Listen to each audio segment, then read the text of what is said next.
And cut. Perfect. All right. So what are you working on, Siegs? Working on Tau. Working on Tau, huh? Really? Yep. Ghostkeels are going to be broken in the new codex, so start building them right now.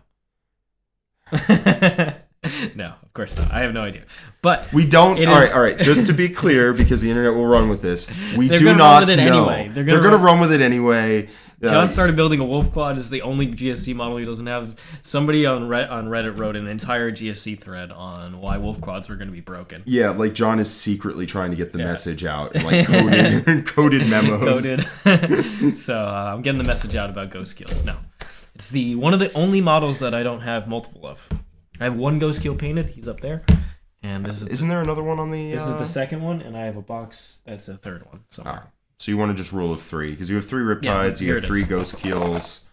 Okay. Yep. Because honestly, it was complete trash in 8th edition, so you have it. If we're following Games Workshop 9th edition, the Riptide's going to be garbage, and the Ghostkeel's going to be awesome. Ghostkeel could definitely be something I see being awesome. The problem is the switch from 8th edition. In 8th edition, it was just bad anyway. Then 9th edition happened, and you couldn't stack minuses to hit anymore, and just a nightmare. But what if it lost its key? I'm going to just prognosticate here for a second, which is my word of the day. Mm-hmm. You're the prognosticator? Yeah, I'm going to prognosticate. Anyway, I'm going to say that they get some kind of no rerolls when you're near them. You can only hit them on 6s. How about that, Jack? Great. Let's have Invis back in the game. Did you play in 7th? No? Awesome. Do you know invisibility? Yeah, I've heard you talk about it many times. Oh, it was such a balanced spell. So, for people in chat who don't know, first off, psychic powers, if you think any psychic powers are good now, psychic powers back in 7th edition were off the chain. They were banana lands. There was a psychic power where you targeted a unit, and it could only be hit on 6s in shooting and melee, and any blast or flamer weapons could not hit them, period. It was gross. And it wasn't even the best spell in 7th. You gotta love the interactivity. There was so much interactivity. And honestly, you kind of needed Invis for early Death Stars to survive the shooting phase. It was crazy. It was wild. Where do we have any glue that actually is like... I thought these were the ones. Neither of these work? This one is not doing anything for me right now. Does this one work? It also wasn't doing anything for me. Well, that's going to be a problem if we want to build any of this. I brought things I can paint, but this is... I don't know, that doesn't look great. If it works, it works. Let's try it. There should be a whole bag of glue somewhere. John probably knows. Yeah. How's it going? Wondering what the reactions are to the railgun. Just haven't seen enough, frankly. Like, the gun itself is good. It's fine. One shot. So... But it's good. There's no way the Hammerhead's going to have absurd defense. It has no defense now. It's probably going to continue with that. You see who asked the question? It's Broadside. He wants to know. Yeah. He wants to know if his stocks are going to go up or down in the coming book. I imagine broadsides will just be better because they're cheaper than hammerheads and they're battlesuit. Battlesuit is probably going to get a lot more than the vehicles get. It seems likely. Most of the books haven't gotten core on vehicles, so... I mean, it has a native reroll. We know that. Tau is a battlesuit heavy book. If the battlesuits don't get core, I'd be shocked. I think battlesuits and infantry will probably be what gets core, and core, that's where all your best rules are. Yeah. So if you look at something like the AdMech book, where all the things with core are actually pretty darn decent, especially the Skitarii stuff. As soon as you don't have core, terrible. Yeah, Breachers, Cataphrons, garbage. Yep. Anything in Marines, if it has core, is viable in some form or another, and if it doesn't have core, it sucks. It was the same for the Necrons for a while. There was a lot of non-core stuff in there, and they were very rarely seen. But everyone's freaking out about the railgun right now because it has a big number attached to it. But it doesn't really matter how many shots it fires if it kills you. Like, it's a 1-shot weapon that kills you versus, a 6-shot weapon that kills you.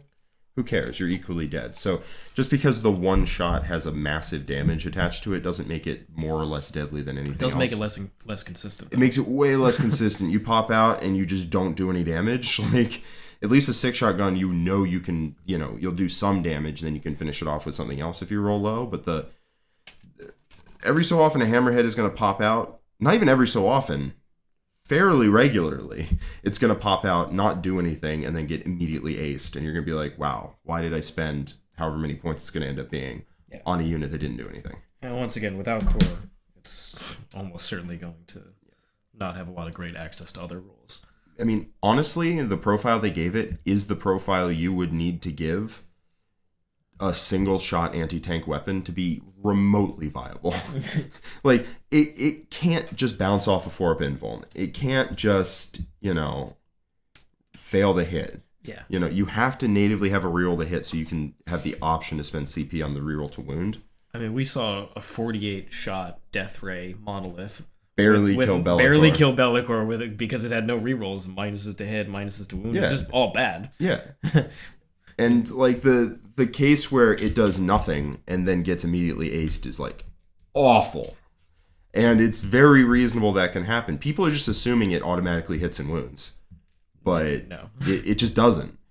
I saw somebody online saying it has a 33% chance to kill Lehman Russ in one shot, and it has a 2/3 chance to leave it at 1 or 2 wounds. And that's just not how probability works. If it's hit and wounded, then sure, yeah. But the Lehman Russ will annihilate it on the crackback. Or just any of the other tanks. They put one tank out. Are you going to commit your Hammerhead? No? Okay, then it still lives and gets to shoot your other stuff. Are you? Okay, it needs to kill the tank. Doesn't. Boom. Dead. And now they just won the trade. Yeah. And if you take 3 Hammerheads to like make it super reliable that you kill... First off, it's not reliable. It's 3 shots. Second off, you'll kill a Lehman Russ. You might kill 2.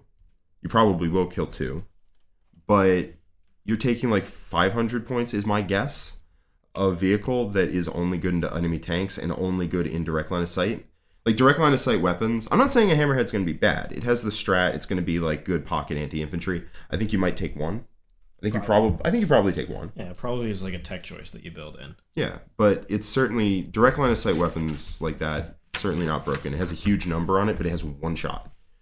And they should have just made it ignore line of sight, right? Yeah, ignore line of sight, auto hit, auto wound, and then obviously. Now we're talking. Now we're talking. I mean, that's what it needed. No, it's. I think it's fine. I think it's totally fine. Getting killed in line of sight is just how 40k works, and the fact this does it in 1 very scary shot, whereas other things do it in like 10 less scary shots. I'd much rather get shot by this with many armies. Like right now with than a Contemptor Dread. With the crisis unit, that's probably the cost of at least 3 Hammerheads. And it'll pick up infinite amount of tanks. Yeah. You'll pick up like 3 tanks, no problem, with the amount of buffs you can put on that. So. Yeah. And 3 Hammerheads is way easier to kill. Yeah, way easier. Way easier. $5 super chat from Mr. Matt. Oh, thanks so much, Matt. Hey, Jack. A bunch of Sisters players are bringing the Battle Sanctum to LVO. Think the extra obscuring is worth it. Have very few practice games with it. I really like the Battle Sanctum. On player place, you can guarantee you're going to get it up. You haven't used it, though, in an actual game. I haven't. I've had it used against me, though. Yeah. And, I mean, I've played on player place terrain a bunch. I'm pretty sure John's about it at the moment. And it's just a very strong... You get a perfect piece of terrain you can just plop down right in the center of the board and just load your entire army up into it. And it's amazing. Apparently, people are saying it's getting the rush shoot twice, which is literally just people saying that. So we'll have to see when the book comes out if that's true. I mean that would be a big deal. That would be a huge deal. Yeah, if it's shot twice, that'd be a big deal. Yeah. I highly doubt it's going to shoot twice. Especially if it's 2 activations. Yeah, that's tasty. If you got to shoot at 2 vehicles, then gross. But yeah, but that's like the meme. You had my curiosity. Now you have my attention. Like then you take like 1 or 2 of them and you just beat every tank army in existence. Well, then I literally dive into my bits box and get those railgun bits right now. Hell yeah. I don't think that's going to be the case, though. I think people are literally just saying that. Because they haven't really added it to any other tanks this edition, right? No, it's they haven't. 8th edition rule. I wish they had it on the Gladiator. Main gun just shoots twice. Yeah. The Reaper might be too much, but like the battle tanks, I think that'd be pretty decent.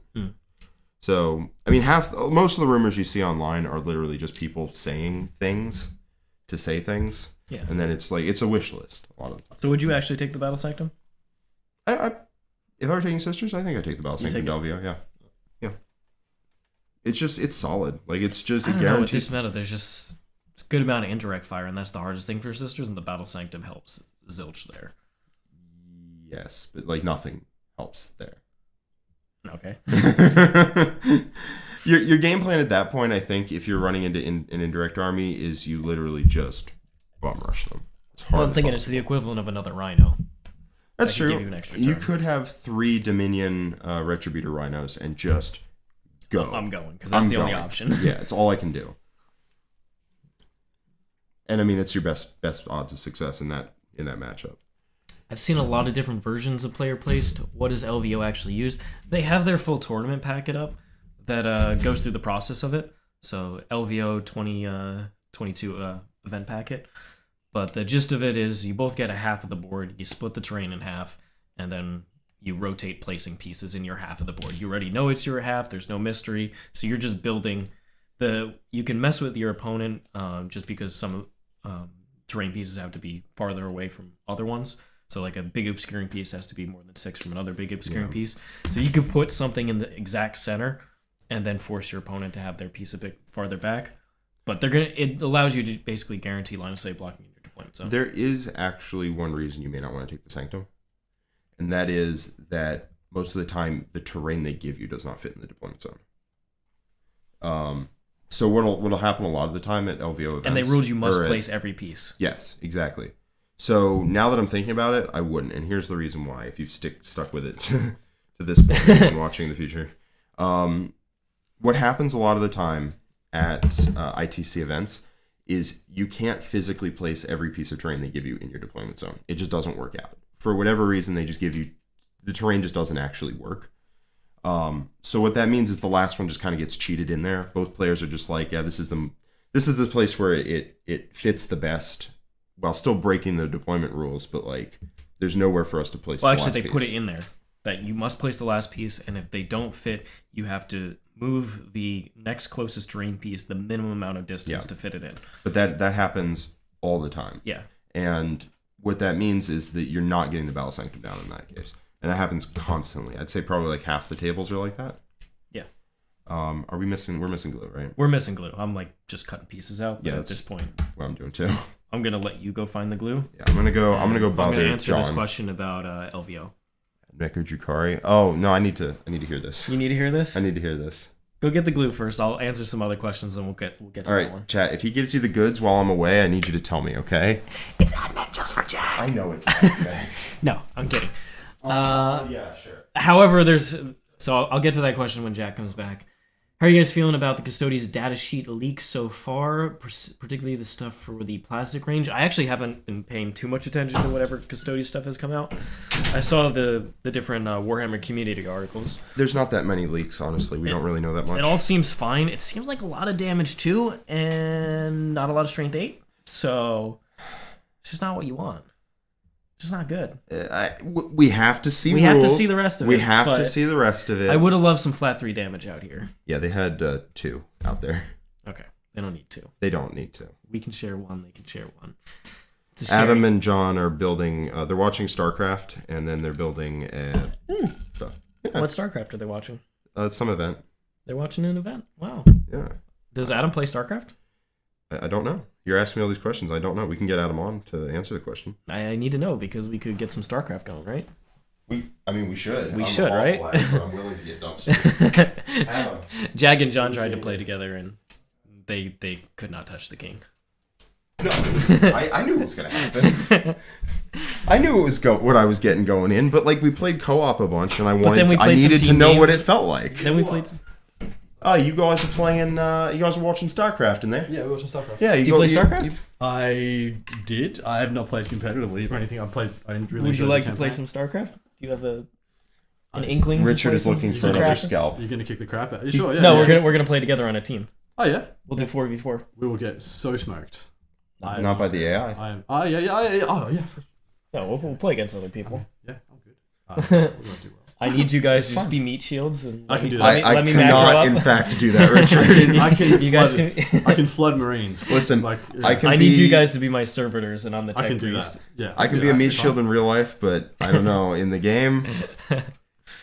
Yeah, I watch StarCraft because I like the commentary style, and I like to emulate it. It's a wonderful commentary style. Yeah, who's your favorite commentator? It's one of the best. Artosis? Yeah. He's do you watch his streams? I do. Yeah. Yeah, it's just He's a funny guy. It's just salt everywhere. Yeah. Richard every so often just sends me a so many short good clip It's weird of Artosis freaking out. because you can see he's a player with a lot of potential, and then you're like he's emotionally not. Well, he's been stable playing the enough to game be for great. 20 years. Yeah, exactly. Like so, he's by dint he just has some goodness. Like, yeah, if I've been playing Warhammer for 20 years, This like is I'm weird. probably an emotional wreck. The hole in my chest. Do you guys check this out? You can see Oh, because of screen. Yeah. because you got the John's the one who usually comes on here with the green It's shirts. what happens, guys, when you come to the Art of Warhouse. They to harvest your organs and replace them with Flesh is weak, Adam. It is exactly right. Yeah.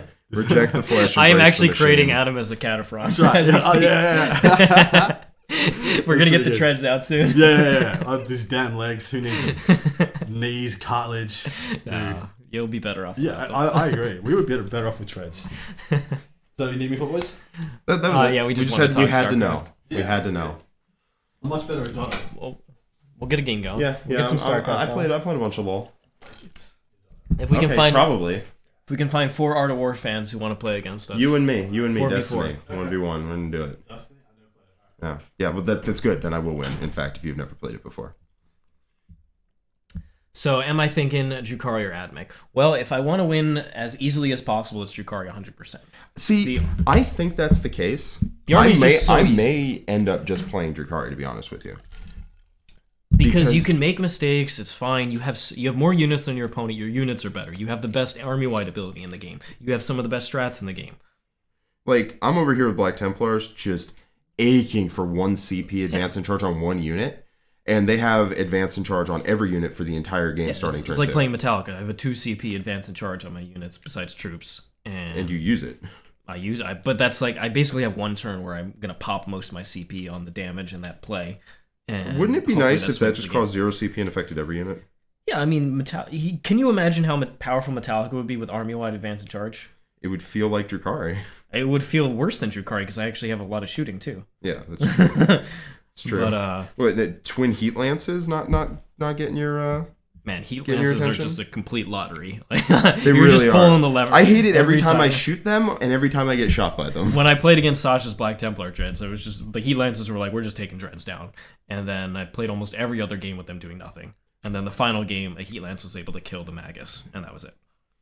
Yeah, because you're also not advancing when you're doing that, so it's usually like when you're right next to something you're going to charge already. Yep. When I'm like screened out already, and I'm not getting to the charge target I want, I'll just go move up, shoot them, and be in position for the next turn. But generally, you're advancing them, and it's just a threat to your opponent. Like if your opponent plays a little extra safe against you, and that lets you get further board control, fine. Let the heat lances scare them. It's good in Sangard. Yeah, I mean, there are profiles that it's not bad into, but it's so swingy. Yeah. It's not as swingy in the real space raid, but I have not run that. So there is a feeling in this house right now. Well, Nick left, so I think now we outnumber them. But there was a feeling in the house of like, everyone's ready for Thick City. You don't want to take Thick City.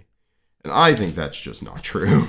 I think you can be you ready just for it, but like it's still. Yeah, I've that taken good. lists that are ready for it that like have specifically tech pieces for Thick City, and like I'm barely scraping out wins in practice, and like it's a hard fought game and very, very close. And then they're like, "See, you won. You don't want to take Thick City." I'm like, I teched for Thick City, and this is a hard game. Like, what are we even talking about? Like, I don't understand it. Like the mental hoops they jump through to not take the best army is. Yeah. Yeah, it's the that best good. army in the game. Like, honestly, if they're not using the house army, I probably will. Either that or Grey Knights. Grey Knights are also gross. Grey Knights are very strong as well. Yeah, Grey Knights can beat Thick City. They really can. Easily? No, but nothing beats Thick City easily. If something did, it would be the Yeah. other S tier army. Yeah. No, but Thick City doesn't have an amazing matchup into Grey Knights either. Like, they have a hard game into Grey Knights. And Grey Knights have a hard game into Thick City, almost as if they're balanced against each other. Yeah. Really is mission dependent, honestly. It is. The mission, like battle lines, a scouring, where it's really going to be difficult to get max on that psychic secondary. That's a problem. Scouring, I feel like you can do it. You just end up throwing a lot of units away. The Grey Knights want to throw 1 unit away a turn. In those early turns, you don't want to be, I'm on the objectives, ready to get hit by your whole army turn 2. Like, so turn 1 you move like, I mean, you, me, and Nick all play Grey Knights incredibly differently. Like turn 1, I would move like a 2 Dread Knights up to one of the objectives, 2 Dread Knights up to the other, and then I'd have like a unit of 5 Interceptors tag the middle one, and I would just get my 4. I'd use a CP reroll on the Interceptors too, if I needed it. Sure. I mean, still, it's you now all of that is in the middle of the table. And then the following turn should be pretty easy to get a 6, and then you're at 10. Because everything's right next to each other. So like before, like you're going to get in a big scrum in the middle. Yeah, which I think is what favors Drukhari, in my opinion. That's true. But like it's happening no matter what. Drukhari are going to force the issue. Which is why I'm saying that the mission really shapes the matchup. It does. And LVO, the 5th and 6th missions are battle lines. They're battle lines into the Scouring, which is then if you make the top 8, it's overrun. Which is like thick city favored, thick city favored, thick city favored. So like I really want to. I would much rather take thick city over Grey Knights. I think. Just jam practice games until I feel comfortable with the army. I'm sorry, it's an easy army to play. Will there be justice for Kroot? You can bet the Kroot will be back. What do you mean justice for Kroot? Kroot? They had justice. They doled out justice. They obliterated Fate Weaver. Yeah. 3 Kroot killed Fate Weaver. For people who don't know, we had a mega battle yesterday, and it was a ton of fun.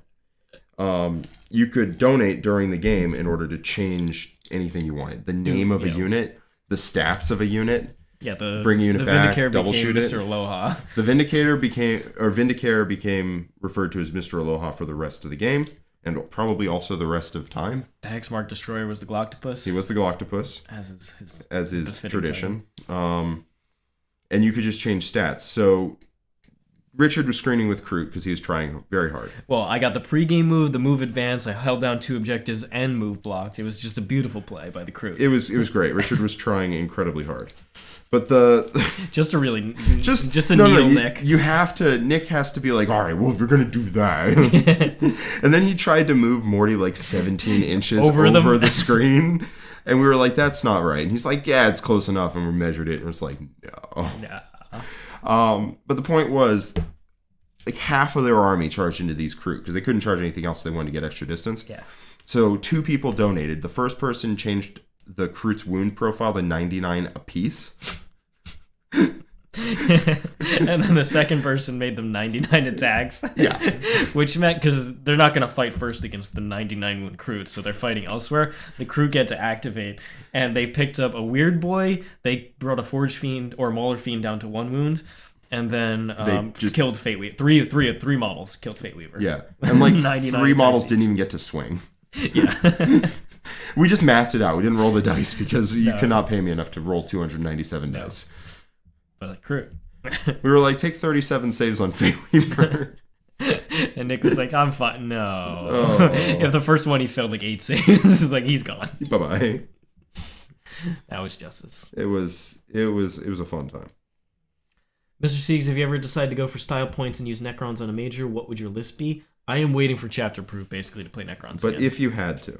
If I had to, I love the Catan. The Catan are so much fun. They are. They're super cool. Yeah. So I'd probably run like Void Dragon and Nightbringer.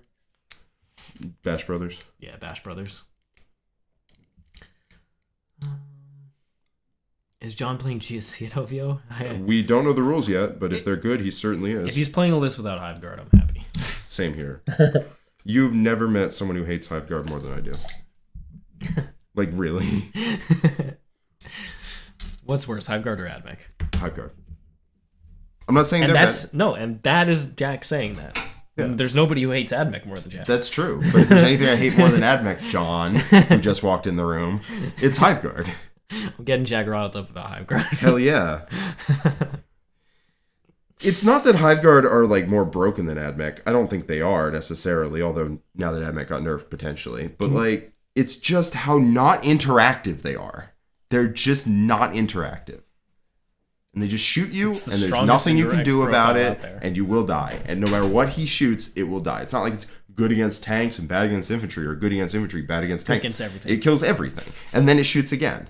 And it turns his list becomes cancerous. It becomes broken. A unit of Hive Guard, broken even. It becomes a unit of Hive Guard, and then it becomes units that just prevent you from doing anything about the Hive Guard. And that's his entire list. Yep. It's Hive Guard, units that buff Hive Guard, and units that just stall. And that's the whole list. And it works. Not healthy. Like, it's really not healthy to have an entire archetype, entire game plan centered around a non-interactive unit. Anyway, you did this by bringing up Hive Guard. You knew what you were getting. I know what I'm getting. You know what you're getting. What do we got next? We got a super chat, $5 from Kyle Norman. Painting my final War Dog for LVO today. I'm getting so hype. Anything a first-time LVOer should know before the event?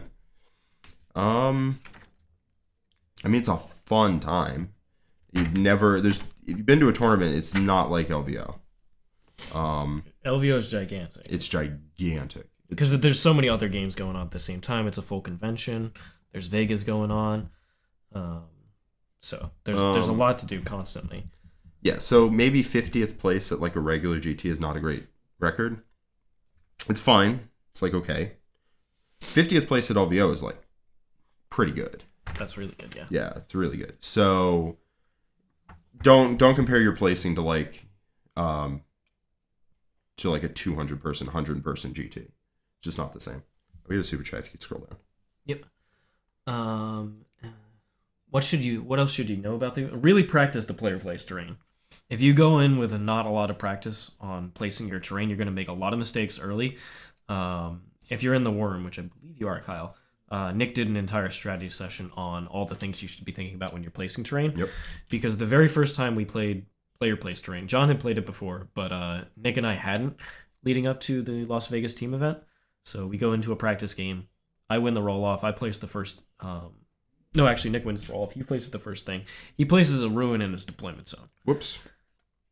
I can't interact with that. He can just place that whenever he wants to. Yeah. So instead, I start putting pieces on near the middle objective so that he can't put any line of sight blocking near them. And I'm playing AdMech, so I'm going to just shoot him off the objectives each turn, no problem. And very quickly after like the fourth piece place, Nick understood the mistake. Yeah. And we're like, okay. Okay, let's just fix this.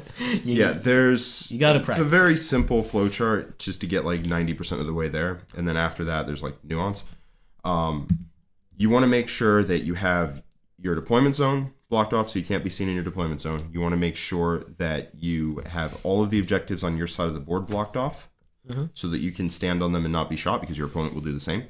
And you want to, if you're a melee army or something, you want to place something in the middle. And you want to place something in the middle as your first drop because it's the only thing that interacts with what your opponent can do. If you're a shooting army, you want to put something in the middle like a cargo container that just blocks off terrain, blocks off where your opponent can place line of sight blocking terrain. And if you're playing a melee army, you want to put something in the middle that you can use to stage your troops behind so you can jump on your opponent's objectives. Oh, yeah. Yeah. That's great advice. Clown Mode of $5 super chat. What do you guys think of a Brandon Grant, Stephen Bach style Armored Lady Sisters list does in this meta? What are the good and bad matchups? I don't know what that is. I think it's pretty similar to the style that you run. You know, it's got all the good sisters units. It's got the Repentia. It's got the Zephyrum. It's got Seraphim. So it's not got like 20-man sister bricks. I believe they don't run that. Good.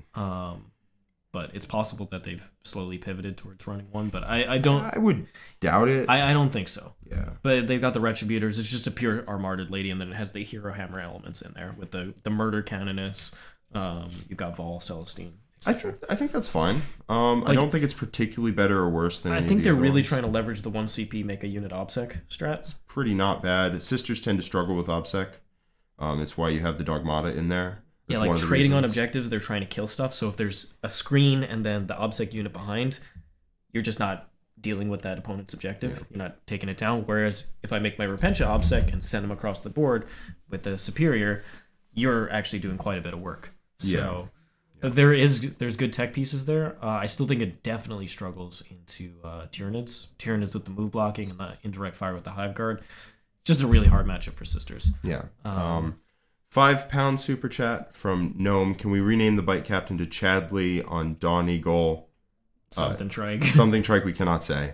With the new rules that got dropped today. I have not seen the new rules, so this is going to be a live reaction. Have you seen them, Richard? Yeah, I saw them. Okay, so we're just going to go through. The Unstoppable Destroyer still exists, Jack. And guess what? He now is unstoppable. Is he? Yeah, read it. I want him to be unstoppable and destroyer. He's both a destroyer and unstoppable. Captain Commander. So let me just, for context, each of the different shield captains, the regular one, the Alaris one, and the bike captain, they get different special abilities. They get different upgrades for. That's very Age of Sigmar. Yeah, it's pretty cool. So the bike captain's the last one. Okay. So, Captain Commander, command phase, select one Adeptus Custodes core character unit within 6. Until the start of your command phase, that unit benefits from both stances of the current kata. This model can only use this ability if every unit in your army, blah, blah, blah, blah. If you want to skip that, I'm going to just skip down to the bike captain. Yeah, I'll read it. I'll finish the question on the good bad matchup. So, like, Hive Guard are the bad matchup for sure. Just Tyranids in general. Other bad matchups for Sisters. Admech can still be tricky, as Jack saw. The very mobile Admech builds can kind of pull the Sisters army apart, especially if you play that more castle-oriented Sisters build. Then for the good matchups, Sisters are pretty good into a lot of things. They're very good into armor because Retributors are quite powerful. They are very good into like cheap chaff units because Dominions and the regular small arms fire that they have. They're very good into mixed arms armies that try and do a lot of everything. Sisters are an army that already does that, and it does it more efficiently than most armies. It's where they're playing against an army with a lot of indirect fire and a lot of fast screening units, especially if those screens are OBSEC. That's where Sisters can struggle. So the Destroyer is unstoppable. He's unstoppable. He is. You base him, you can't it doesn't base him. matter. The problem is he has to end within engagement range. Yep. So that means you can no longer hit and then bounce and then you don't bounce totally out, but you can be bouncing into all sorts of units. It's true. So I think this is like a side grade. It's not better or worse. It's better if they charge you. Yeah. Because they'll base you and then you still get to move around, I guess, but you can't leave combat, which is what you really want to do. And on offense, you usually want to go in, pile in like over them or around them or something. You can't pile in over, but pile in around and then bounce directly out. Where I think this is amazing is when they're charging in and they are trying to do War Room Trickery. And you get to activate him and base their models so they can't actually do it. Yeah. Oh, for sure. You can do some trickery with them. So if your opponent's trying to ring combat trickery, this is actually one of the best tools for defending against it. For sure, because you can move even if they based you. Exactly. Now they can still they can try point you. They could try. They can. It makes their life remember a lot they're harder. trying to go after something else too at the same time, so they're trying to create that little gap. It makes plays against like efficiency combat plays against Custodians actually quite a bit more difficult. Who knows if it'll be an auto take though? Virtus Captain Commander. Yeah.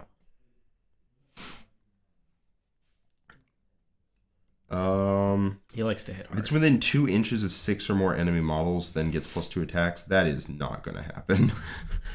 2 inches of 6 models? It's going to be hard. He has a big base, though. He has a huge base. He's got a big butt. But he's got a dump truck booty. But, like, I don't know. Six models within 2 inches is hard. Real hits and wounds of 1. I'm assuming that means that... yeah, it seems like they're going to lose reroll wounds. But the profile itself is strength 7 now and flat 2 damage. Yeah. I don't know. These seem fine. These seem fine. But there's probably a lot more Captain Commander traits than just 4. Yeah. So I'd be very interested. The Master of the Stances one seems very interesting. You put a unit into both halves of the kata, which means you essentially get to double up the kata. Yeah. And on then one unit. Yeah. On one unit. So I'm thinking like Solar Watch, where they previewed that they have access to advance and charge. Being able to go and send a missile out that also has a bunch of the max abilities. Custodians need efficiency plays, so stuff like that's going to be super powerful. Yeah, it seems pretty strong because, like, what you can do is you can do the advance and charge on just one unit by doing the other half of the kata and then just putting one unit into both halves of the kata. Yeah. And then on the following turn, your whole army advances and charges. Yeah. Which I don't know if you've heard. It's a good rule. That's a good rule. That's one good rule right there. Where does this go? Wow. I forgot how annoying these Crusaders are to build. They're really annoying. I mean, I'm excited about Custodes. If they're good, I will probably play them to LVO. I just want to build a Custodes army. And having access to army-wide advance and charge makes my Black Templar heart sing. So, you know. Any suggestions for models to get for Ultra Dark Angels meme soup list that Adam mentioned? I don't know which one that is. You can grab Adam if you want. Yeah, let's grab Adam. I mean, we'll talk about weird Space Marine nonsense. I think that sounds like fun. Switching power from pain back to reroll charges. Reroll charges would be a heck of a lot more fair. Then they can probably go back to some of the old points costs.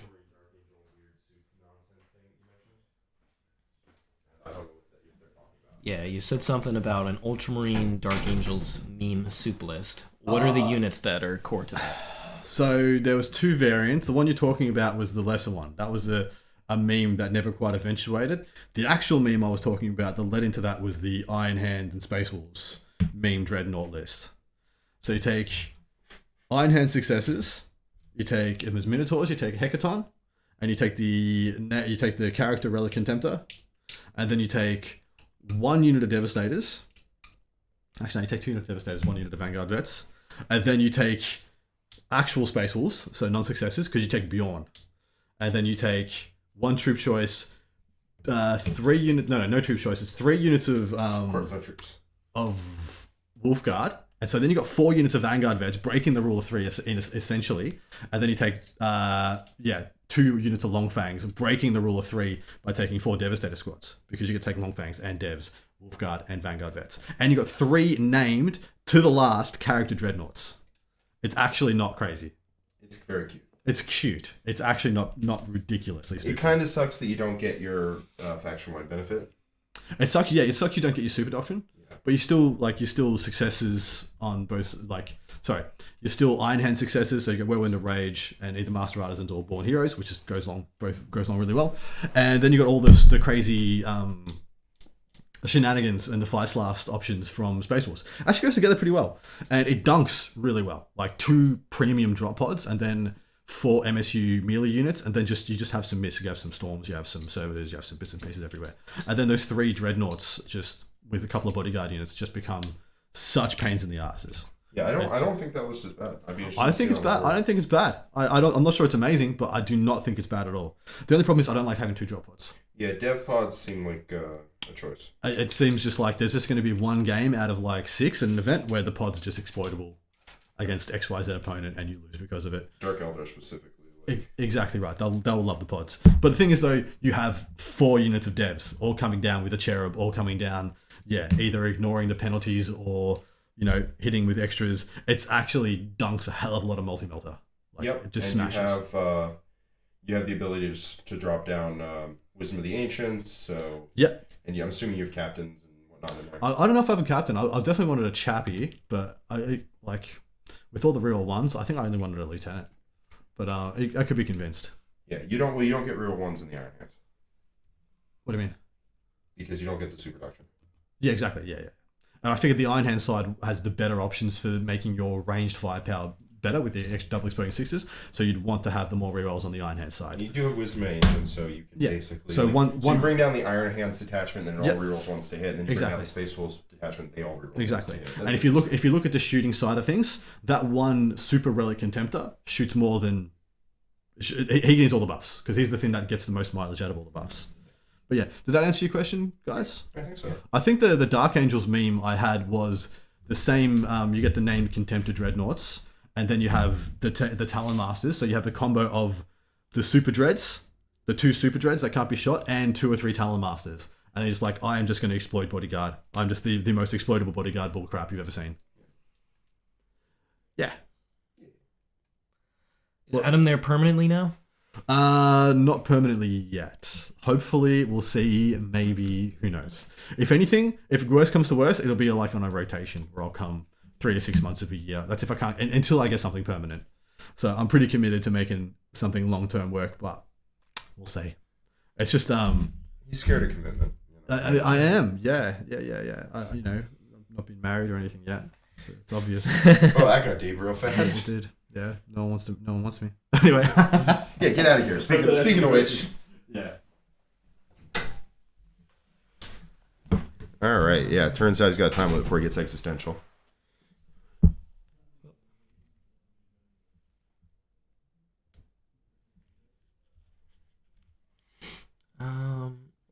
So Fred Fortman says, at LVO, Jack is playing Black Templars, John is playing Iron Hands, Richard's playing Metallica Cohort, Mark is playing Orcs.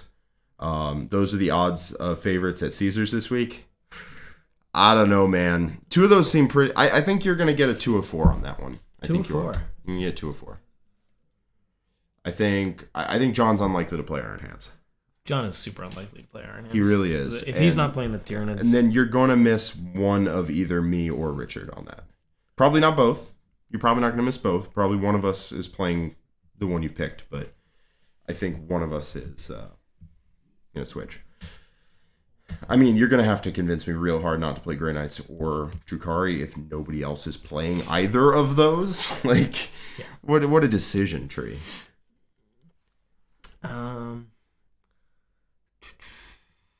Hey, Sieg's got any hot takes for what has been revealed so far for Tau? Like everything that I've seen, honestly. There's nothing besides the 3 CP plus 1 to hit strat that I've been like, that's terrible. So outside of that, I think everything else that they previewed looks good for Tau. We're gonna have to see all their special rules, points. You know, I like that there might be a reason to run Hammerhead because it's a classic Tau tank and you just didn't see them. There was like a meme Hammerhead build where you ran all the Hammerheads in the Skyrays, but that was just, I hope there's no terrain. That will get dumpstered by some builds. Yeah, which I dumpstered it with triple Riptide. Yeah. Here's the thing about... It was on Jack's team. Yeah. It's sad, Justin. What was I saying? Oh, yeah. The thing about looking at before the codex is released and trying to figure out power level of an army is you just can't. Yeah. You can't figure out power level of an army before the army is released. First off, you don't have all of the context. So, like, something that seems meh could be pretty good just because of, like, something else in the codex is pretty good and it just spirals down like that. But in reality, it's points. Let me put it this way. Dread Knights, if we saw their profile and everything that they have access to and everything before the book comes out, and they were 120 points, the army's the best army in the game. And if they might still be the best army in the game. And if they come out and they're 300 points apiece, the army's crap. So we just don't know until we see points. Like, obviously, that's a wild skew. Like, we're not going to see 120 for a Dread Knight, or we're not going to see 300 for a Dread Knight. But, like, the difference can be if a Dread Knight's 160, the army's broken. If Dread Knight's 200, the army's not. So, like the army is, like, Slitz are still 16 points a model. Yeah, exactly. you see their stat line, 3 and wounds, you look at them, and you're like, this is a good stat line, but if it's 30 points a model, garbage. And they're 16, and so... Money. Jack needs to play GK at LVO. Very good chance of that. Very good chance of that. It's just a broken army. I know how to play it, and if nobody else is taking it, there's a very good chance I play Grey Knights. There's a very good chance I play Thick City if nobody else takes it, because that would be a crime. First off, it would be a crime if nobody here took it, and also it would be a crime what I would do to people if I took it. Yes. Sheer violence. Sheer violence.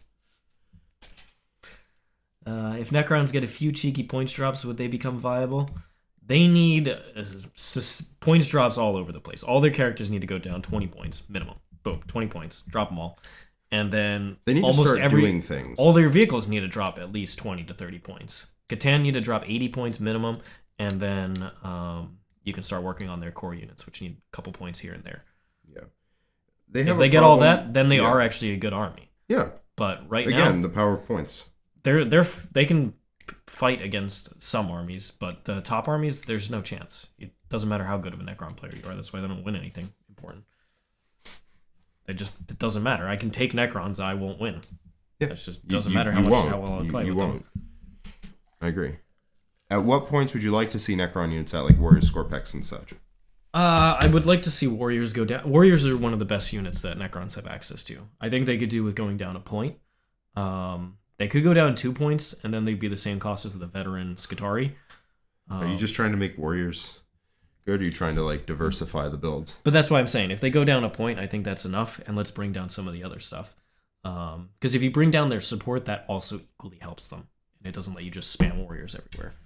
So I'd rather they decrease all the support units, because the characters are so awful. It's unbelievable. They're terrible in combat. Really, they barely do anything useful. It's actually they only do one thing. It's not like a Space Marine character where you got like 7 different things going on. You got your OBSEC Quarry, you got your rerolls, You got some +1 strain from Hellbreak. No, it's +1 to hit. Yeah, like you could have all of that. 90 it's points one unit for a +1 to hit guy who doesn't do anything else. Exactly. Yeah. So their characters are a huge point sink, but you have to take them.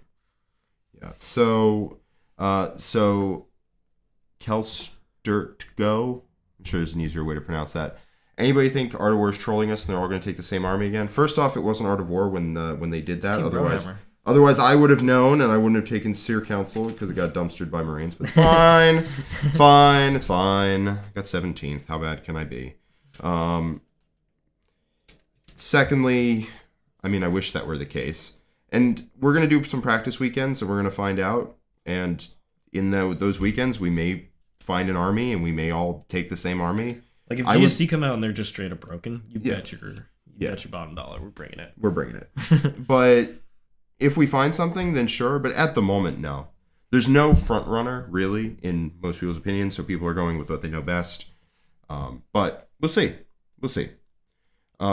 Fred says, everyone is teching into Thick City, and that also techs into NDKs. Durable hordes seem to be counter the counter meta. So I have a theory. Pink horrors, Fred. Bring them. Pink horrors. So no, I have a theory. And that is, you don't want to try to beat the best army. You want to be the best army in a tournament. If you just try and take an army that tries to counter the meta, you may not make it to the armies you're trying to beat. And even if you do, you'll find out that because they're the best army, they still can just beat you. Yeah. They can still just win because turns out being broken is... Yeah, it's like you tailored for them, you outplayed them, still lost. They still lost, yeah. Like, I almost lost twice into Thick City with an army designed to counter Thick City. And I think that's the logic there that people in the house right now are using to not take Thick City because, motivated reasoning and whatnot. But I just don't think that's correct. I think you just want to be the best army at the event. I think I would put a lot of money on Thick City being in the finals at LVO. I really would. And I want to be that guy. I plan on taking Black Templars to LVO, but COVID uncertainty screwed up my plans. I can't afford a long isolation. That sucks, man. I'm sorry. Black Templars are certainly good enough to take to LVO, though. Yep. I don't know if they're the army I want to take, because I have options, but they're certainly good enough to take. They're thick. They have very decent matchups into the top two. They're good into Grey Knights. They're even into Thick City, which is more than almost any other army can say. And they have decent matchups into the rest of the field. What's their hardest matchup, you think? Gun lines. What specifically? I think Knights could be a real problem. I had a real hard time with them against Adam. I think if he just stood off and shot me again, I would have been a real problem. So he came in, I think, maybe a turn too early. Mm-hmm. I don't know. Orcs is a real issue. Do you think? Yeah. Gunline orcs. Marks orcs, aggressive orcs, is better into some armies, but I think worse into Black Templars. And I'm happy if they want to come to me. Dope. Let's do it. I think orcs that sit over on their side of the board and just blow me up, I can't get to them, so I'm just tanking it. I can't hide. Everything's blastable, so the blaster jets are firing 15 shots into me each. Yeah, you don't want that. Yeah. They're firing 36 shots into me with the indirect buggies. They're firing 24 shots into me with the missile buggies on top of 60 more shots. That's fair. I just get shredded. And Eradicators aren't getting in range early. Yeah. And I think they can just kill Eradicators too. Not really. Ignore AP 1 and 2. They're going to have -1 damage. It tends to make them more durable on average. Yeah. But it's just... and they're also AP 3. Yeah, -1 damage. Yeah. With the feel no pain. Yeah. And the guy 4 wounds. Yeah. So I think Orcs is your worst matchup, specifically shooting Orcs, because they just stand off and blow you up. And then, turn 3, you have dregs of an army left, and they just move forward. Dregs of an army, just random neophytes. Yeah, you have 3 neophytes left out of one squad, 6 crusaders left out of the other. You have 2 intercessors left out of a 10-man brick. You have 2 assault intercessors left, 4 intercessors left. And nothing in your army does anything anymore. And then they just pressure you with their vehicles. They run at you with vehicles and you can't stop them. Do you think that's going to be... People still run freebooters, or they'll be running the speed wall? I think either way it's a rough... I don't know. I can't really see into an orc player's mind, nor do I want to. It's interesting because I think the Goths play the missions better. Because we're playing every single mission. And the Goths are very strong on battle lines and... scouring. Yeah, so yeah. like, Scouring and battle lines I might be able to beat orcs on. Potentially. But it's still rough. Yeah.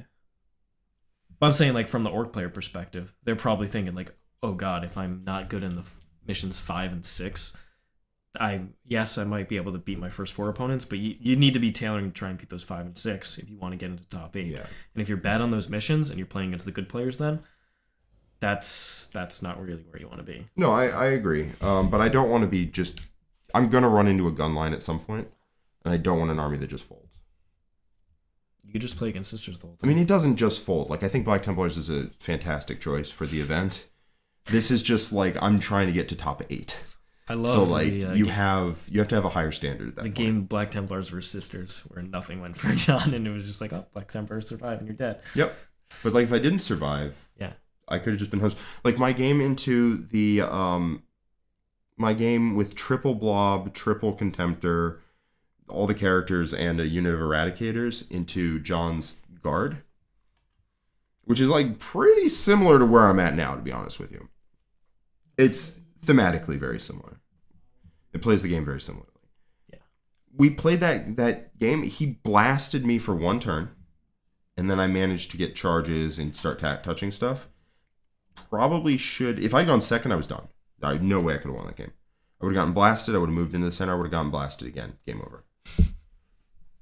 Like, he hit me so unbelievably hard. It's too much blasting. It was too much blasting. Well, when a Lehman Russ fires 12 shots at you, like... You know. You are informed. Do not want. Would not prefer. So... I don't know. If I can solve that problem, then I'm hyper sold on taking Black Templars to LVO. But currently it's a problem I'm working on. Maybe one I can solve, but long range firepower for Marines is few and far between. So I think it might Black Templars don't specialize in it. They certainly don't. Iron Hands would be good, but then you lose the if you take both, you lose the mini transhuman 5-up invuln, which kind of makes the army go. Yeah, so, my gosh, do you need that? So you would need to swap to like a completely different playstyle, which might be fine, but I don't really know what it looks like. Yeah, because at that point, just play pure Iron Hands. Pure Iron Hands, I think, is the best Marines. Pure Iron Hands is so good. It's very strong. Can we get you on pure Iron Hands? Probably not, but there's a chance. I'm probably more likely to play Black Templars because of matchups. But could you put the Centurions back in, and I can bring the Akalon Terminators, and we'll go again. Centurions, by the way, not awful in Black Templars. You can advance and shoot their guns as normal. For 1 CP, you can make a sergeant obscenely tough. Mm-hmm. You can make one model obscenely tough if you want to take the -1 damage on the Eradicators. You can make one guy ignore AP 1 and 2. And get rezzed, and it's 1 billion bolter shots. It's like 72 and then 10 flamers. And it's just okay. Or it's like 60. How many points are they now? For a unit of 5, it's like 300. There are a lot of attacks in combat. They're really hard to kill. Like, they're not bad. It's a Redemptor and something else. I think it takes the place of like a Crusader squad. Which might be fine. And not OPSEC is a big deal. You can also drop the 10-man intercessor unit, because why would I need 60 bolter shots when I can spend for 2 CP when I can just not do that and get it, and also 10 flamers? Is Alex McDougall heading to LVO? I'm not sure. I have not heard. I would hope so. I haven't actually ever met him in person, so it would be nice to do that. I don't think I have. I've met a lot of people at tournaments. So I think Tao's going to be broken. I hope they're not broken. I hope they're, like right up there with multiple builds, like A-tier army, but nothing that's silly broken. What are we talking about? Tau? Tau. I want just everybody in A-tier. I would love everyone in A-tier. I think Tau are back to be my nightmare again somehow. My guess is because we live in the darkest timeline, I think that SMS are going to be broken and be the scourge of my existence. I hope not, because the indirect fire is just boring. There's no skill in indirect fire. There really isn't. It's something, hive guard. All right. I'm going to the Not Super Major in the UK, which is a week before LVO, and sold my Death Guard, so I'm having to take... Oh, I thought that your name is just Jack. I thought you were talking to me.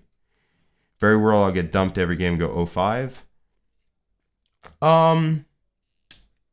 It's unlikely. Only one person can go 05, so it'd be special if you did, Yeah. It's unique. You get the wooden spoon and everything. Yeah. Got a $5 super chat from Mr. Kerry K. Craft World Eldar and Quins, though, can definitely... It's not bad. It's not bad. You go for a lot of indirect, a lot of mobility. So thanks so much, Mr. Kerry K. And non-Necron question for once. What do good Death Guard lists usually run? Good Death Guard? Good what? Good. Never heard those words together. Sorry, good Death. This feels weird. The key units there are Poxwalkers, Death Shroud Terminators, and Plagueburst Crawlers. Light Lords are also fairly decent. You can go for, can run Demon Princes, try and do the style, and Contempt of Dreads, of course.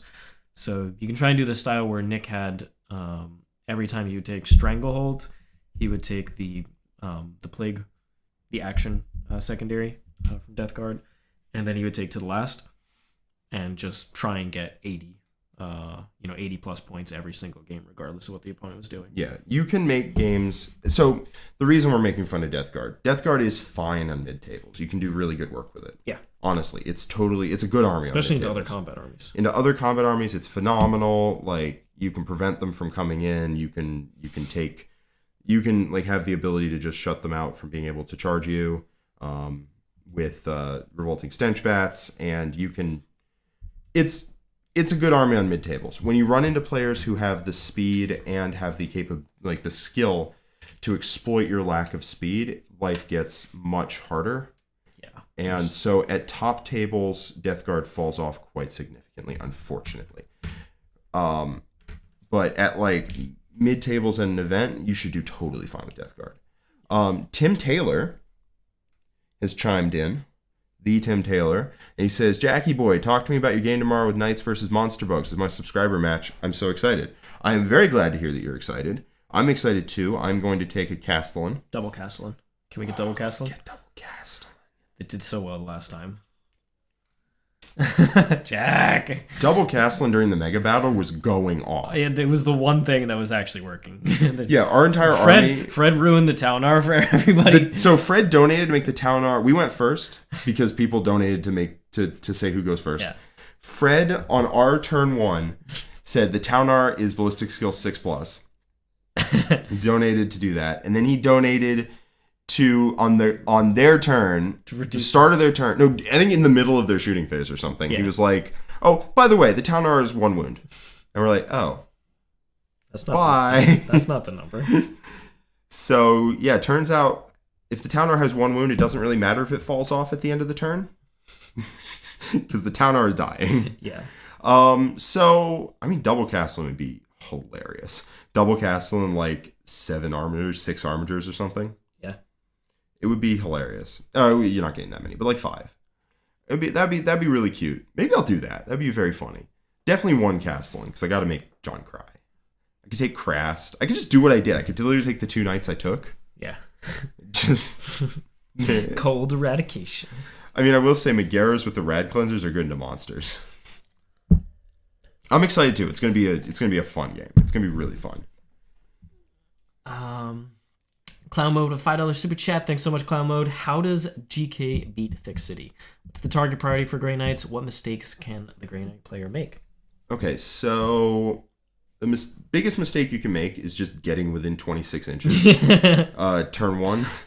So this happens all the time, right? The Thick City player moves up because they're Thick City. It's all they know how to do, and you want to answer them, right? You want to hit them back. And their maximum shooting range is 26 inches. They move, 8 and shoot 18. And then there's a maximum charge range once they have advance and charge. So you don't need to be, there's literally no reason to be within inside that range, turn 1. And people do it all the time. And just give Thick City an extra turn. So here's what you're looking to do. At least, as I said, it's the army that really exposes how different playstyles are in the house. Because you can play Grey Knights in any playstyle you want. You just have to make sure you pick the right one for the right matchup. Richard plays it very differently to me, plays it very differently to Nick. It just does. I tend to play more board control. I tend to go forward more. I tend to exert more pressure.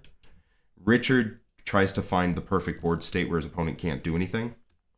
I don't know if that's fair. Yeah. Yeah, and Nick tries to just avoid pressure and run away. Gotta play the corners. Gotta play the corners. Gotta try and be janky and move block and move in. I don't move block nearly at all. Nick blocks to the. Nick will forego doing damage and killing things to move block stuff. Sometimes it's right. Yeah. Sometimes it's not. Because it's a guaranteed play usually. Yeah. Like the damage might not go off, but the move block, you can set it up so it will. Yeah, you can. So it's a very, we all play it very differently. So I'm assuming we would have 3 separate answers for you. The way I like to play into Thick City, and I've played the matchup a couple times in tournaments, the way I would play it is I would try to take 2 turns, roughly 2 turns, of just picking stuff and killing. Like tax them, just drain their units, right? Kill Talos, kill Kronos. Just take 2 turns of whittling them down and then hit them with everything in your army once they move forward. So like they'll move forward, you hit them. They move forward, you hit them. And then you hit them with everything. And that's what I think you're looking to do. And you're just trying to push them back. Because if they take over the board, it doesn't matter if you kill them by the end of the game. They're just going to have board control. And I'm assuming, Richard, you have a very different approach to it. I would focus on reserves because one of the weaknesses of Thick City is it doesn't have a lot of cheap units, generally. And the cheap units they do have are holding their backfield. So as soon as they come forward, I'm thinking about getting reserves in their backfield, clearing that, and then slowly switching so my army is in their backfield and I take over that half. And then they're not coming back. Yep. Are they going to come back into my deployment zone, finish off stuff? Well, I'm already in theirs. So just leave them in the middle doing not a whole lot. I tend to find people just like have 5-man rack units to screen out their backfield. That's what I'm saying. I'm going to prioritize killing them. Interesting. So very, very different play styles, and I think both can work. Yeah. Yeah. With player place terrain, every game could be different. Yeah. I think Grey Knights are such an interesting army because they let us see those differences. Whereas if you play Death Guard, like there's only so many ways you can play Death Guard. There's one way. Yeah. You also try and bank a score lead, by the way. Well, so like in my game plan that I've played is you take 2 turns to whittle their army, and you also try and bank as much of a score lead as possible before just hitting them with everything. And it's worked out for me so far. But it certainly is a high risk, high reward scenario because if the game turns against you, oops, like that can just suck. But to the same point, like they may not let you get away with a running away and getting points and taking their backfield strategy. Yeah. So like it really depends risk and reward. Yeah. That's why Grey Knights being flexible, they can kind of take what their opponent's given them, play around it. Yeah. Sometimes my strategy doesn't work and I have to last minute switch to a different game plan. And like I might switch to playing it more like Richard.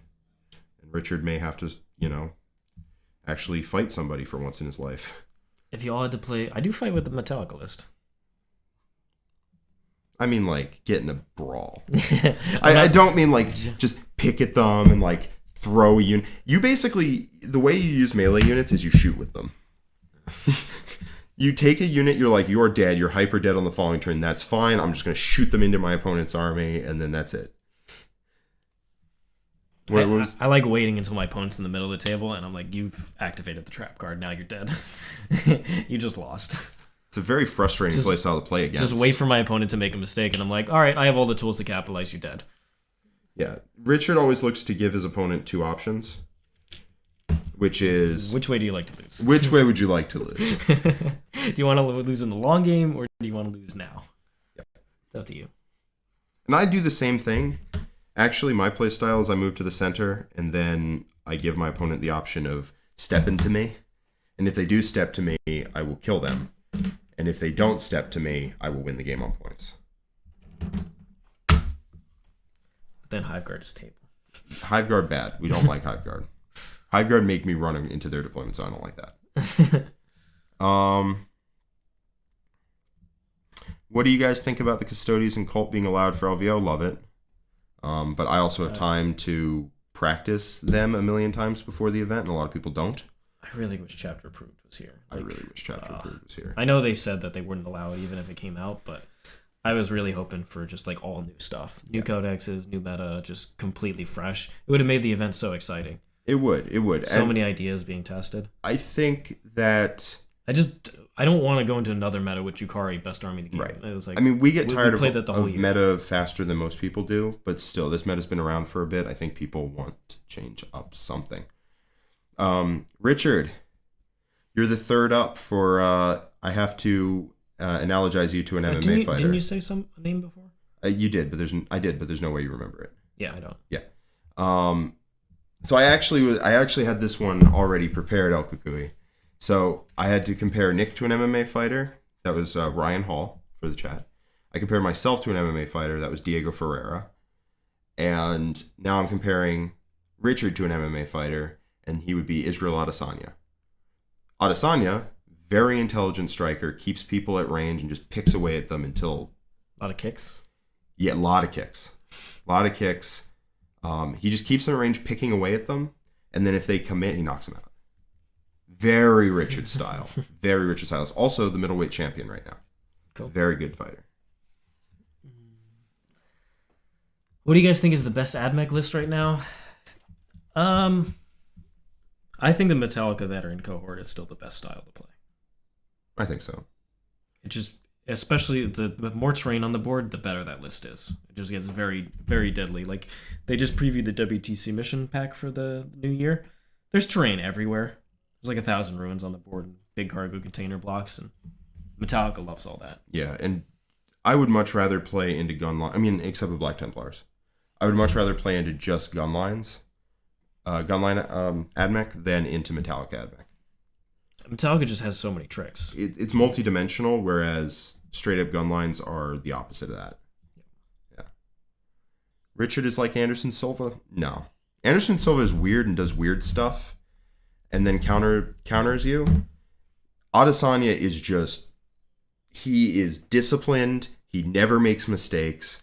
He never lets his opponent in. And he gives his opponent... Remember we were saying that Richard always gives his opponent like the decision of how to lose, whether they want to lose slow or they want to rush in and lose fast. That is 100% what Adesanya does all the time. Anderson Silva is just weird, and Richard is the opposite of weird when he's playing 40k. There's no, like, I'm just going to YOLO something here. Yeah. I mean, honestly, so that is, Richard Stylebender Siegler, 100%.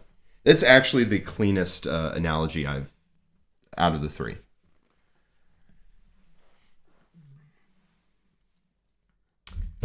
Which do we prefer, Chaos or Imperial Knights? Imperial Knights.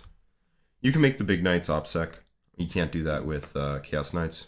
Now, I don't... Yeah, they have the relic to make one big Knight OPSEC. One big Knight OPSEC. Which at that point, you have one big Knight and you have a bunch of little Knights, and like most of your army's OPSEC, so it's fine. Yeah. But I still just like Imperial Knights. You also can't give relics and warlord traits to Megaras in Chaos Knights. You can give it to one by making your warlord, but you can't give it a relic, I think.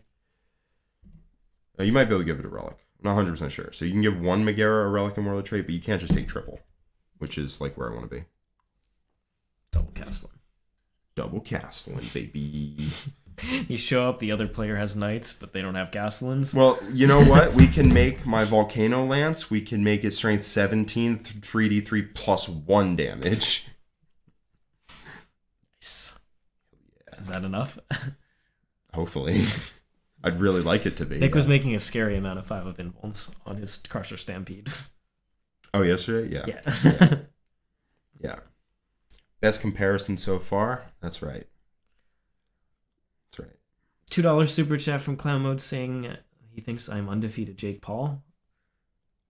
I know kind of what you're talking about, but I also at the same time don't know what you mean. Are you saying he would beat Jake Paul in a boxing fight? I doubt it. Do you think you beat him at 40k? I hope so. Can't rotate Iron Shields in melee and Chaos. That is a big deal. That sucks, yeah.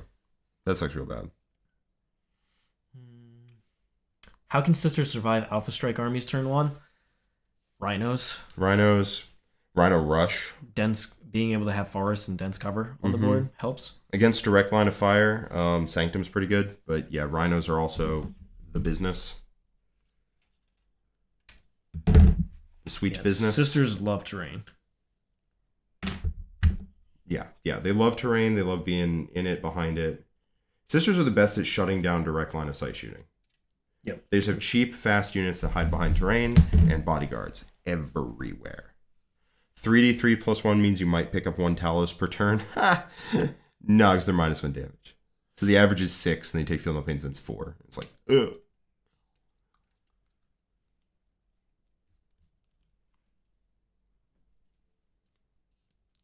Used to love playing 3 Disco Lords in 8th, but not played them here in 9th. Any list ideas to include them? I don't really know Chaos that well anymore. That's more of a Mark question.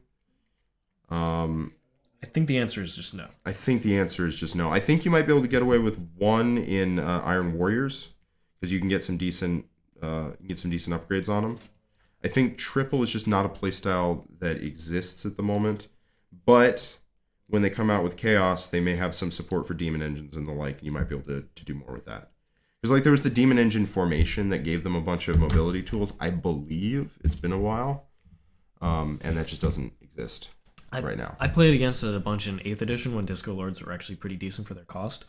The problem was just against armies that can move block them, they're never hitting what they want to. They're just not fast enough with that giant base and vehicles to get where they need to. So you can just turn after turn, slow them down, kill everything else, and then finally you can direct your short range damage. Played against them many times. They never did anything of note. Yeah. So that's just a problem with really hard hitting characters that don't have the infantry keyword. Yeah. Or fly. Yeah. Same problem with Gaz. Like he hits extremely hard, but man, is he slow. Yeah. Slow. Speed wins games of 40k. It really just does. At the high level, especially when you can leverage the speed. Just it literally is as simple as speed wins games. Is Mortarion viable in tournament play? It's viable. I probably would. He's viable. I just wouldn't choose to go that route. I wouldn't. He is dope though. He's so cool. But he has a lot of points for. He's a lot more variance because if your opponent can just see him, they can just shoot him, and he's 18 wounds. So if they can shoot him, they might be able to kill him. And if they kill him, oh boy, are you in trouble. And that could just happen, unfortunately. Yeah, he's just a lot of points. He is. If he goes down in points, I mean, fine. It's just you give up a lot by trying to include him in the army, and I would not 100%. Death Guard aren't a cheap army already. So. No, you give up quite a bit. Like you have to change your whole army around at that point because you're giving up the combo that makes the army. I mean, I don't know if tick is the correct word, but like that you're trying to do. The combo is like you have enough range shooting where if your opponent focuses on not your shooting, then you can table them, and you have enough forward pressure or you can hurt them, not table them, and you have enough forward pressure where if they don't focus on it, you're just going to take objectives and win. And if you include Mortarion, then like you're losing one of those two things to include Mortarion. And maybe he can be the forward pressure, but like he's not quite as good at that as Terminators. So yeah, since the change where warp time doesn't affect him, he's just not quick enough. Yeah, and he's not really a defensive. Like the whole army of Death Guard is a defensive linebacker style of play, so they don't need Mortarion doing that. Yeah, and if he can be seen turn 1 really easily, like a lot of times the Terminators just can't be seen turn 1 because they're behind terrain. If he can be seen turn 1 by AdMech, you're in trouble. Like, you're just in trouble. He's the only thing that can be seen. Yep. Simon Harris says, it's interesting you say that, Jack. Black Templars versus Metallica is a big game this week. Yeah, it is. It's going to be very interesting. I'm going to learn a lot from that game. 100%. Best unit for Honor the Prince strat. I mean, I know Mark likes on his Terminators quite a lot. Terminators and big cultist bricks. Big cultist bricks just getting to get in there and do their thing. Turn off your objectives. Yeah. Very annoying. Yeah. Super annoying. Nick and Mark like both of those, but the Terminators if you're going for damage. Yeah. Lightning Claws. I mean, the nice part is you can just have both in your army, and then whichever one you need, just do that. I can bet you, though, it's not Mutilators. Doubtful. It's also a great strat because you get to use it after you've already seen the roll. It's an amazing strat. It's so good. It's shame it has to be in Chaos. Like, I want that. Black Templars, honor the Emperor. Let's get it. Let's get it going.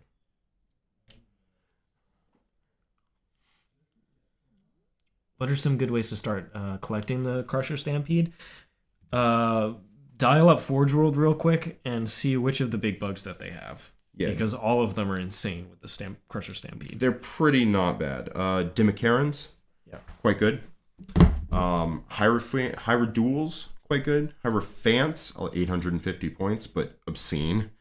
Harridan can't be. The problem with Hierophants and Harridans is you can't deploy them on Dawn of War. I believe you can deploy the Hierophant. You can't. We measured.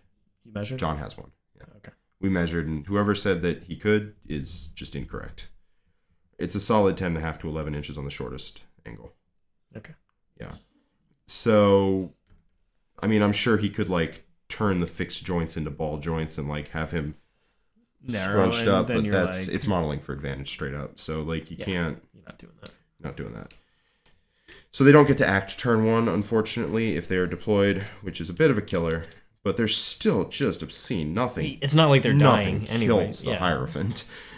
Like, nothing does. If you go first, too, it has... You can make it have light and heavy cover.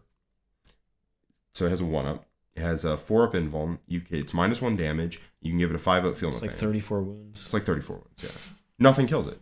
And you can also make incoming shots -1 strength into it, which is nuts. Nobody's going to try and kill it. I mean, I hope they do. Yeah. Yeah. Maybe the Land Raider might. The Achilles. Nope. Doesn't even come close. No? No. What it took to kill it was 15 Death Company with hammers. That's what it took to kill it. How many points is that unit? 600. Trading up, baby. Trading up 250 points. Yeah, no, that thing is absurdly tanky. No. It doesn't... Because here's the thing.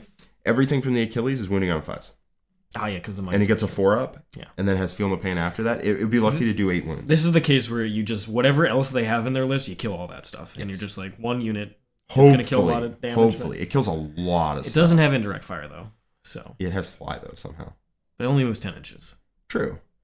It's good in combat. 6 damage, bunch of attacks. It has a flamer that's 2 damage and is very good. It's like 3d6 shots. And like +1 to wound or some nonsense. And then its main cannons hit like freight trains. But yes, you kill everything else. Exactly. Because you're not killing it. Yeah.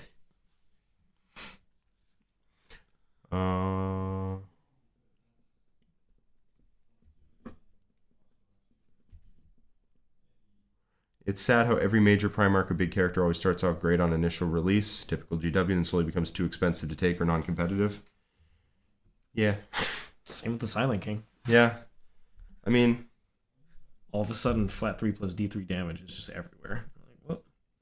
It's the big problem is that they... Well, Gulliman is from 8th, unfortunately, so he's just too expensive. And doesn't do enough. And the other ones can be shot. And that's the main problem, is GW doesn't balance for them being just shot. It's unfortunate.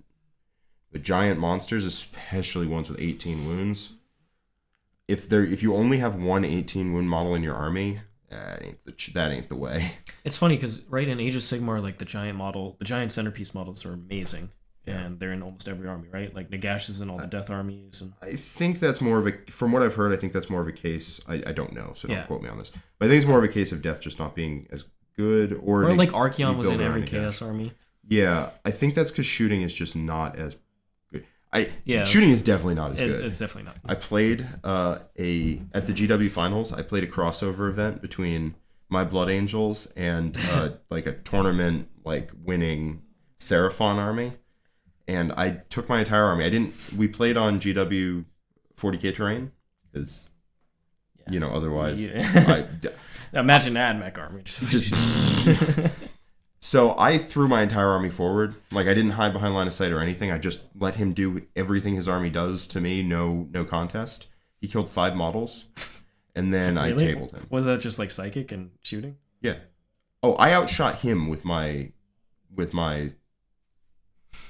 Angel's bolt gun and bolters. Yeah. And you just murdered everything. Yeah.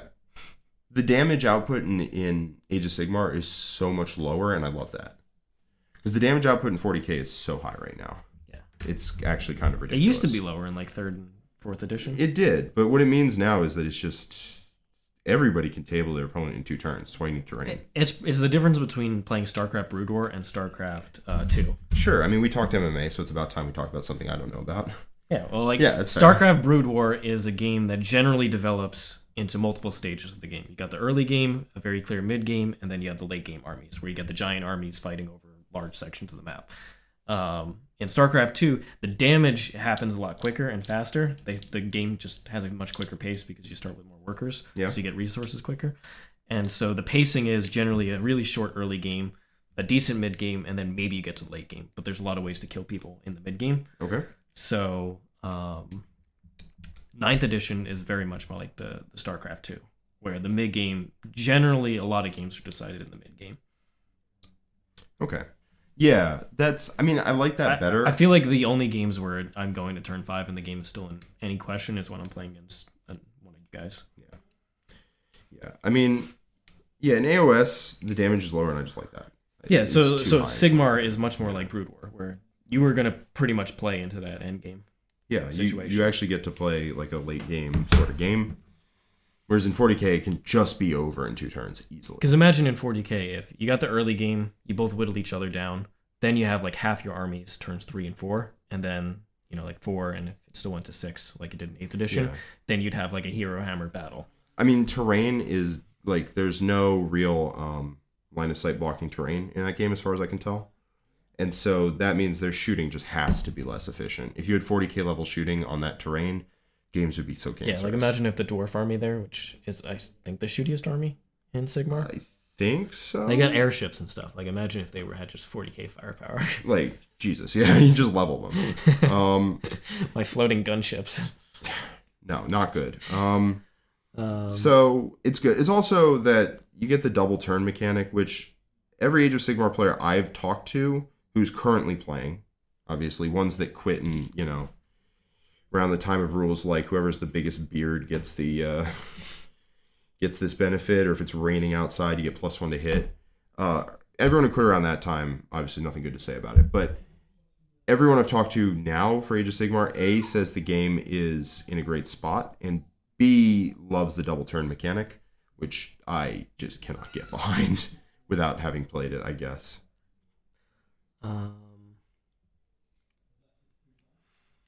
But I don't know. The big 3 guys in Age of Sigmar got nerfed in the recent data slate. Okay, so not auto takes anymore. Oh, effective nerfs? Effective nerfs. Effective nerfs. Drukhari got nerfed. I don't know if you heard that. They did get nerfed in quotes. Air quotes. Nerfed. So maybe 12 Death Shrouds, 60 Poxwalkers, 2 Plague Risk Crawlers, some Plague Marines, lots of Plasma. I'd think about Contemptors too. Yeah. The Contemptors are still very good. That list also sounds like 2,200 points to me. Yeah, you want the Foulblight spawn, you want the Tally Man. Free CP is just very good. Yeah. My buddy won't take Morty against my Raven Guard with that +1 to hit and wound against characters for 2 turns. Yeah. That's part of what you don't want to imagine Eradicator. So that's the thing about Mortarion, right? As I said, it's very swingy, because if you pair into a matchup that just can kill him, you can't do anything about it.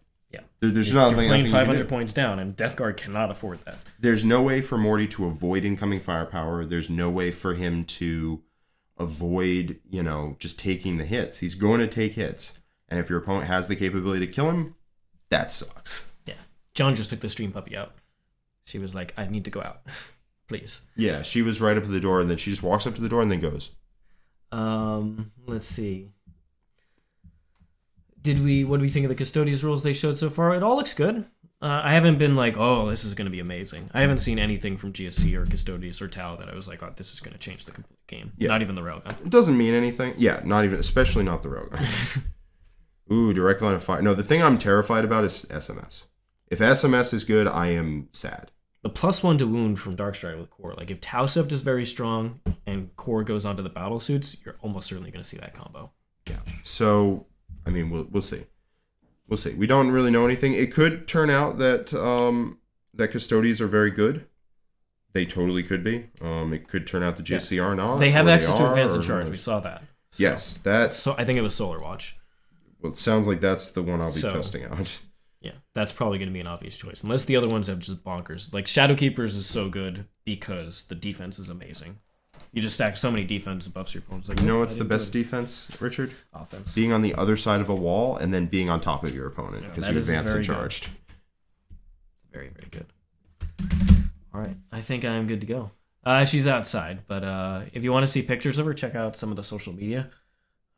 She's shown up a bunch of times. Also, she was in the top 10 Art of War moments. She was 2021. She was also on the Mega Battle at one point. I held her up for stream. I just held her up in front of the camera, and you got to see. You got to put that moment up, Jack. You got to find that moment and tag it. That's right. Yeah, stream puppy. All right. Well, thanks everybody for joining us. We got a lot of awesome content coming up this week. Plenty of more YouTube content. But in the War Room, we've got some great things. Jack and I are going to be busting out some tournament stress testing with Black Templars versus Admech. It's going to be great. Leading up to LVO, and then this weekend we should get those. People are going to be posting on YouTube all the previews for the new books. So we're going to be doing tons of testing this weekend. Next week we're going to bust out the new books. So it's literally just going to be game after game after game after game. So and maybe we'll be previewing some of that on the War Room. So maybe we'll see. Definitely check it out.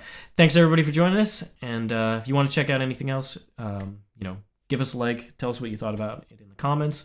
And check out all the wonderful videos we're doing. I reorganized the front of our YouTube page, so it's divided by playlists, so you can see all the different related videos organized nicely. All right. We'll see you later. See you later, everybody. Bye-bye. There's so many rules in 40K, hundreds of events, and constant updates. Skip the learning curve of Warhammer and join the pros. Art of War is led by multiple world champions with decades of success. We teach clinics, stream games, and inspire you to succeed at your favorite hobby. Join our global community of gamers just like you.